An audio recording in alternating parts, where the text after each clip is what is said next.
जी friends, तो इस video में हम बात करने वाले हैं स्पीड और वेलोसिटी के बारे में। मसलन यहाँ पर दो पॉइंट्स हैं, पॉइंट ए और पॉइंट बी।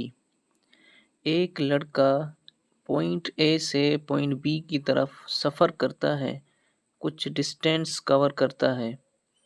तो मैं आपसे पूछूं कि इसने कितना डिस्टेंस कवर किया, तो आप जवाब देंगे 6 मीटर।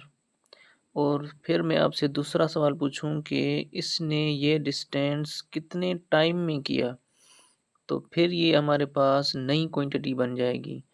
जब हम डिस्टेंस को टाइम के हिसाब से देखते हैं तो फिर एक नई क्वांटिटी आ जाती है जिसको हम नाम देते हैं स्पीड। तो इसकी डेफिनेशन भी यही हो जाएगी कि किसी जिस्म ने यूनिट टाइम में कितना डिस्टेंस ट्रेवल किया।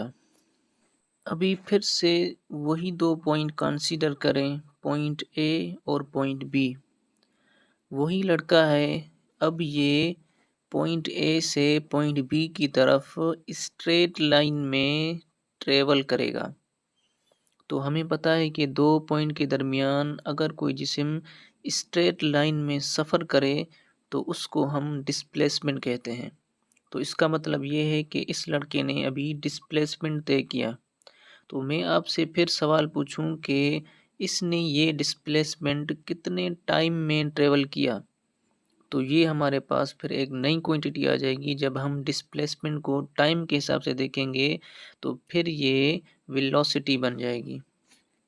तो इसी से इसकी डेफिनेशन हो सकती है कि किसी बॉडी ने यूनिट टाइम में किसी ख़ास डायरेक्शन में कितना डिस्प्लेसमेंट कवर किया। तो ये इसकी डेफिनेशन है। इसके बाद अभी स्पीड और वेलोसिटी के मुतल्लिक कुछ इम्पोर्टेंट पॉइंट देख लेते हैं।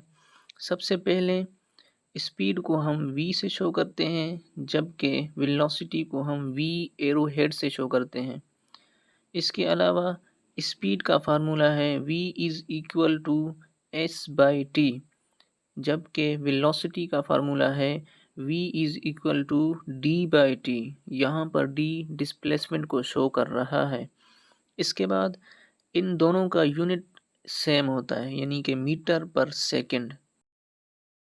इसके बाद याद रखें स्पीड एक स्केलर क्वांटिटी है, जबकि वेलोसिटी एक वेक्टर क्वांटिटी है और velocity is always in direction of motion.